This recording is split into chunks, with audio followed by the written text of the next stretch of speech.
দ্বিতীয় অধ্যায়ের টপিকস হচ্ছে আম্বিয়া কিরামের নিকট প্রিয় নবী সাল্লাল্লাহু আলাইহি সাল্লামের উচ্চ মর্যাদার বিবরণ। প্রথম বিবরণ, হাকেম বর্ণনা করেছেন যে হযরত আদম আলাইহিস সালাম হযরত মুহাম্মদ সাল্লাল্লাহু আলাইহি সাল্লামের নাম মুবারক আরশের উপর লিপিবদ্ধ দেখেছেন। আর আল্লাহ পাক আদম আলাইহিস সালামকে ইরশাদ করেছেন, যদি মুহাম্মদ সাল্লাল্লাহু আলাইহি সাল্লামের সৃষ্টির ইচ্ছা না হতো তবে তোমাকে সৃষ্টি করতাম না। ফায়দা, এত দ্বারা হযরত আদম আলাইহিস সালামের নিকট হুজুর আকরাম সাল্লাল্লাহু আলাইহি সাল্লামের ফজিলত প্রকাশিত হয়। দ্বিতীয় বিবরণ, ওমর ইবনুল খাত্তাব রাদিয়াল্লাহু থেকে বর্ণিত আছে যে রাসূল সাল্লাল্লাহু আলাইহি সাল্লাম ইরশাদ করেছেন, যখন আদম আলাইহিস সালামের দ্বারা ভুল হয়ে গেল তখন তিনি আল্লাহ পাকের মহান দরবারে আরজ করলেন, হে পরওয়ারদিগার, আপনার নিকট মুহাম্মদ সাল্লাল্লাহু আলাইহি সাল্লামের উসিলায় দরখাস্ত করছি যে আমাকে মাফ করুন। তখন আল্লাহ পাক ইরশাদ করলেন, হে আদম, তুমি মুহাম্মদ সাল্লাল্লাহু আলাইহি সাল্লামের পরিচয় কিভাবে লাভ করলে, অথচ আমি তাকে এখনো সৃষ্টি করিনি। আদম আলাইহিস সালাম আরজ করলেন, হে পরওয়ারদিগার, আমি এভাবে তার পরিচয় পেয়েছি যে যখন আমাকে আপনি স্বহস্তে সৃষ্টি করলেন আর আমার মাঝে আত্মা দান করলেন, তখন আমি মহান আরশের খুঁটির উপর লিপিবদ্ধ দেখলাম, লা ইলাহা ইল্লাল্লাহু মুহাম্মাদুর রাসূলুল্লাহ।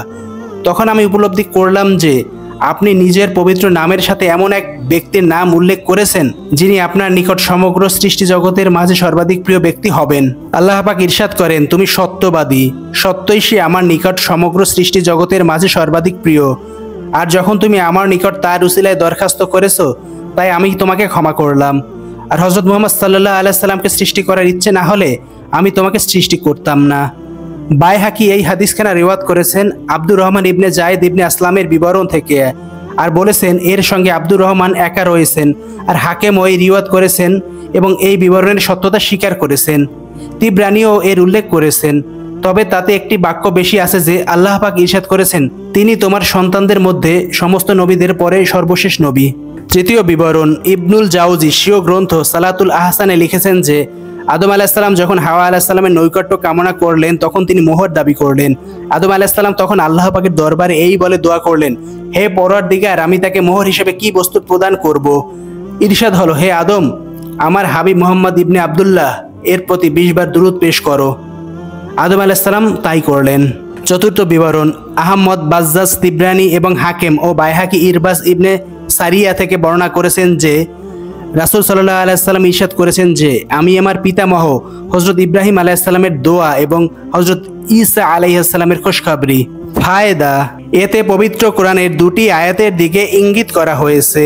প্রথম আয়াতে হযরত ইব্রাহিম আলাইহিস সালাম এবং ইসমাঈল আলাইহিস সালামের দোয়া এই যে আমাদের বংশধরদের মধ্যে তোমার অনুগত একটি দল সৃষ্টি করো, আর এই দলে এমন একজন পয়গাম্বর প্রেরণ করো যার এই গুণাবলী হবে।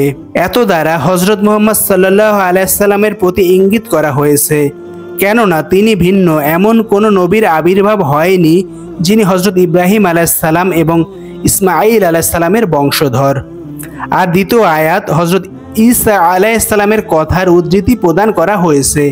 তিনি বলেছেন, আমি সুসংবাদ প্রদান করি এমন একজন রসুলের যিনি আমার পরে আগমন করবেন, যার নাম আহমদ হবে। পঞ্চম বিবরণ, মিশকাতে বুখারী শরীফের উদ্ধৃতি দিয়ে আব্দুল্লাহ ইবনে আমর ইবনুল আস থেকে এই বিবরণ সন্নিবেশিত হয়েছে যে তাওরাতে হুজুর সাল্লাল্লাহু আলাইহি সাল্লামের এই গুণ লিপিবদ্ধ হয়েছে যে, হে পয়গম্বর, আমি আপনাকে উম্মতের অবস্থার সাক্ষী হিসেবে এবং সুসংবাদদাতা হিসেবে ভয় প্রদর্শনকারী রূপে এবং উম্মি দলের আশ্রয় স্থল স্বরূপ প্রেরণ করেছি। উম্মি দল দ্বারা মুহাম্মদ সাল্লাল্লাহু আলাইহি সাল্লামের দলকে বোঝানো হয়েছে, কেননা মুহাম্মদ সাল্লাল্লাহু আলাইহি সাল্লাম ইরশাদ করেছেন, আমরা একটি উম্মি জামাআত, আপনি আমার বান্দা এবং পয়গাম্বার। আমি আপনার নামকরণ করেছি মুতাওয়াক্কিল।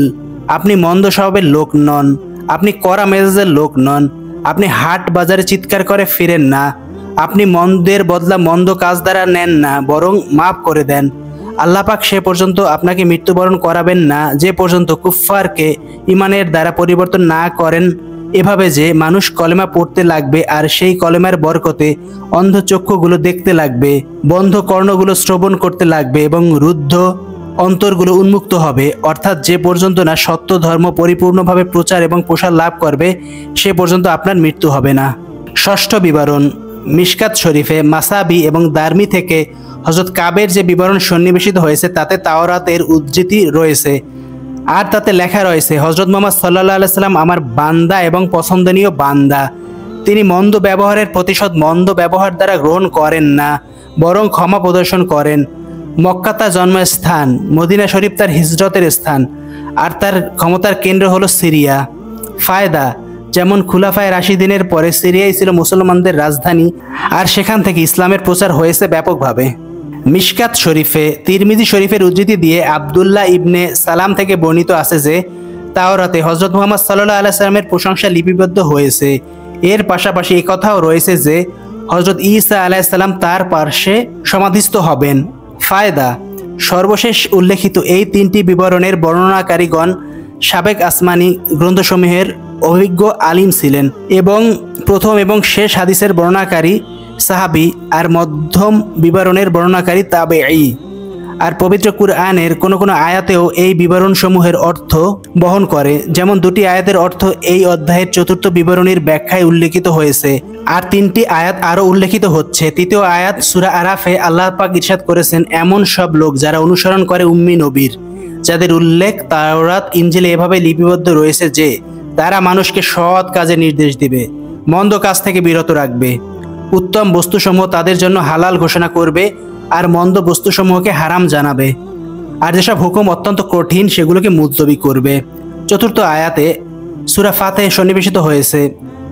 এতে আল্লাহ পাক ইরশাদ করেছেন, মুহাম্মদ সাল্লাল্লাহু আলাইহি সাল্লাম আল্লাহ পাকের রাসূল, আর তার সাথে যারা রয়েছে তারা এমন গুণে গুণান্বিত, আর তাদের গুণাবলী ইনজিল এবং তাওরাতে এভাবে স্থান পেয়েছে। পঞ্চম আয়াতে সূরা বাকারায় আল্লাহ ইরশাদ করেছেন, আল্লাহ পাক যখন আহলে কিতাবের নিকট তাদের অর্জিত জ্ঞানের সত্যতা বর্ণনাকারী কিতাব প্রেরণ করেছেন, অর্থাৎ কুরআনে কারিম নাজিল হয়েছে, আর তারা হুজুর সাল্লাল্লাহু আলাইহি সাল্লামের আবির্ভাবের পূর্বে কাফিরদের মোকাবেলায় বিজয় লাভের জন্য হুজুর পাক সাল্লাল্লাহু আলাইহি সাল্লামের উসিলায় আল্লাহ পাকের দরবারে দোয়া করত, অথবা এই আহলে কিতাবগণ হুজুর সাল্লাল্লাহু আলাইহি সাল্লামের আবির্ভাবের খবর তাদের নিকট প্রকাশ করত। অতএব তাদের নিকট পবিত্র কুরআন নাজিল হওয়া এবং তার প্রতি পবিত্র কুরআন নাজিল হবে তার পরিচয় ছিল, কিন্তু যখন তিনি আগমন করলেন তখন তারা তার সত্যতা অস্বীকার করে বসল। ফায়দা: তাদের এই পরিচিতি লাভ হয়েছে সাবেক আসমানি গ্রন্থসমূহ থেকে। অতএব সাবেক আসমানি গ্রন্থসমূহে প্রিয় নবী মুহাম্মদ সাল্লাল্লাহু আলাইহি সাল্লামের উল্লেখ রয়েছে। তাদের এই পরিচিতির কথা পবিত্র কুরআনে সূরা বাকারা এভাবে নিষেধ হয়েছে, আহলে কিতাবদের সন্তানদেরকে যেভাবে তারা জানে, এমনিভাবে তারা শেষ নবী মুহাম্মদ সাল্লাল্লাহু আলাইহি সাল্লাম সম্পর্কেও জানে। এরপর একটা কবিতার অর্থ হচ্ছে, অর্থাৎ পিয়ারা নবী সাল্লাল্লাহু আলাইহি সাল্লাম সুন্দরতম আকৃতি এবং প্রকৃতির অধিকারী ছিলেন। উভয় দিক থেকে তিনি সকল নবীর মাঝে সর্বোচ্চ মর্তবার অধিকারী ছিলেন, আর তার জ্ঞান এবং মর্যাদার দিক থেকে তার নিকটবর্তী কেউ ছিলেন না। সকল নবী হযরত মুহাম্মদ সাল্লাল্লাহু আলাইহি সাল্লামের নিকট থেকে অন্বেষণকারী। তাদের অবস্থা এমন যেন তারা মারিফতের মহাসমুদ্র থেকে সামান্য পরিমাণ পানীয় গ্রহণকারী, আর তারা প্রিয় নবী সাল্লাল্লাহু আলাইহি সাল্লামের নিকট নিজ নিজ নির্দিষ্ট মাকামে দণ্ডায়মান।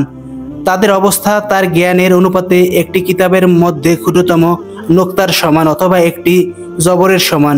হে পরওয়ারদিগার, সর্বদা দুরূদ এবং সালাম পেশ করো তোমার প্রিয় নবী মুহাম্মদ সাল্লাল্লাহু আলাইহি সাল্লামের প্রতি, যিনি সমগ্র সৃষ্টি জগতের মাঝে সর্বোত্তম।